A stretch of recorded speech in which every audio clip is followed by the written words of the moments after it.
Good morning! It's just a reminder for all of us na grabe kayo ang mga balita-balita ng daghan, kayo mga makasakit sa ato ang nauna, sa mga pagbati, pwede ta maapektuhan. Kinahanglan ta ma-aware na naay mga common kayo nga mga mental health challenges. Ang una is kanang ginatawag natong stress. So pag mayong gitong stress, kanang na-pressure na kaita sa atong trabaho, sa atong work, no, sa ato ang pag-eskwela, kung mga estudyante ka, sa inyong mga finances, sa financial, no, kay sa inyong mga due dates, unya, murag hinay kayo karon, labi na sa ato ang gamay kayo ang sweldo, nya taas na ang palaliton, normal o valid jud kaayo nga natay panggation ng mga stress. Dayon na pag gitawag nga anxiety kanang grabe kaayo nga pagkaguol, nung grabe kay worry nya na ang kahadlok. Sa Mateo 6:25 sa 31 nya hangtod sa 33 nagisgot si Jesus dito nga dili ta dapat mabalaka unsa atong kaunon, unsa ato ang sininaon, unsa ato ang kasagaran ng mga worry sa life, no? Pero nag-mention siya dito nga, but seek ye first the kingdom of God and His righteousness, and all these things shall be added unto you. Meaning, dili lang tamang sigkaguol tungod kay naaman siya, o nagasaad siya, kung unahon lang nato siya, dili ta niya pasagdan og biyaan, kay mas labaw pata sa tanan nga mga, just like sa mga langgam, yang giatiman, giprovide niya pagkaon, ana. Dayon apo siya gitawag nga depression. So common kini nga atong madunggan, di man natin kalimot nga daghanay, na kay mga tao karon magpabata man tigulang, wala gipili ang mga edad no nga pag makaagi kay sila og mga ining mga challenges, ang uban mo give up na sa life, dili kagwanta.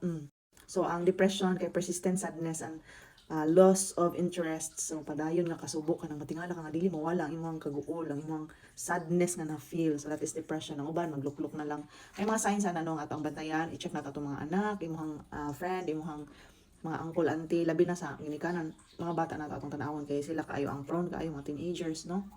Maglukluk na gali, irritable, feeling hopeless, tapos magtago na, dili na makihalubilo, di na siya ganahan sa mga activities, di baba yung performance kung sa school or sa work, kana siya ang mga problems, na dili katulog, taghagunaw na no, fatigue, kanang sigkasakit lain ng paminaw sa lawas, di na ganahan mo kaon. Ano siya mga bantayanan nga kanang kauban nimo or even ikaw sa kaugalingon nag-suffer ka ng mga challenges mentally.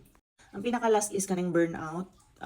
Grabe nga kakapoy, physically, emotionally exhausted na kay ka due to prolonged stress. Wala na sulbad ang imong stress. Grabe imong pressure niya, wala na sulbad na burnout na kadugayan. Being burnout is kanang murag emphasize sa Ginoo sa ato through the story sa Bible no Elijah nga we're not alone, ma-feel gyud natin na mga sitwasyon sa atong life. Si Elijah sa diha nga gikapoy na siya, nilingkod siya sa kanya siya nga Ginoo, tama na, enough na ni, gikapoy na ko, pwede ko na lang ko nimo, nakahisgot siya. Kita po sa atong mga life, kabalo ko nga na niagi gitana no nga kapoy na, kuha na lang ko Lord, kay magina jud ako ni kaya. Awala mo unsay sulbad ato yang exhaustion, yang burnout, gipakaon siya sa Ginoo, gipahulay. Tapos, na-renew siya. So, it's okay to cry out, to sleep, to rest, pag-live, kung kapoy ka and all. And aside from that, good ang ato ang pag-exercise, mag-walking tano, kay makatabang na siya para makakuha na ato ang mga minds. Aside sa adequate nga sleep or enough nga sleep, pagkaon ng mga healthy foods, kinahanglan ta nga mag-pray. Kay prayer changes things, and if we pray, we allow the Lord to intervene sa atong life. So kinahanglan ta mag-pray, mag-meditate sa kamayo sa Ginoo, magbasa sa iyang word kay mo na siya makapaligon sa tuwa. O para maiwasan ang mga stress, kinahanglan ta na time management sa ahead of time. Kung kabalutan natay mga due, pangitaan na pamaagi. Kung naatay mga problema, sulbadon siya. Hi baby. Hi. Pwede sa gayo nga moduol sa ato ang mga trusted friends, katong someone nga atong kasaligan, dili mo down sa tua, dili mo judge sa tua. Kung mahimo ka nang nakasabot siya about sa mental health challenges, o kauban mo siya para mo understand o mo support, no? Mutabang mo pray para sa imo ha. Kanang mga matured nga mga Kristohanon nga instead nga mo libak sila or ilang ipanabi ang imong gibati, they will truly understand you and they will comfort you. Kung ikaw po ang my friend nga naingon ani nga mga problema, so let's learn to listen and let us carry each other's burden kay don't be perfect sa ato ano. Magtinabangan gyud ta ani nga mga sitwasyon sa atong life because if not, unsa man nato pag survive sa world nga grabe ka cruel. Na mga verses sa Bible and I will give you few. Sa 1 Peter 5:7 in siya na cast all your anxiety on him because he cares for you.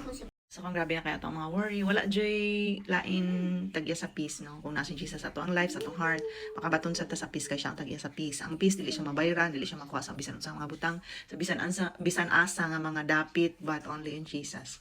Kung grabe na jud kayo ang ato ang stress o ang ato ang heavy burdens. Then should come to me all who all you who are weary and burdened, and I will give you rest. Sa Matthew 11:28. So, hila ko lang sa Ginoo. Isulti ta lang sa Ginoo. Ang Ginoo dili siya libakiro. Dili siya judgmental. So, gipabang sis. Lahi mag-color. So, sa ato ang mga fear, ingon siya dara sa 2 Timothy 1:7 nga, for God has not given us a spirit of fear, but of power and of love and of a sound mind. Pero di ko ang ngayon, ay tanggalon ako siya, Bi. Wait lang. Ako daw, ang ngayon ko. Yung marami. Hi! Bangs na siya. So, mga nang tumulagtaas na kayo ako ang video. Let us continue to trust the Lord, and let us not forget that He cares for us and He loves us so, so, so Hi. much. I hope you are blessed today. Bye-bye, everyone. God bless you. Mwah. Tanaw akong ba?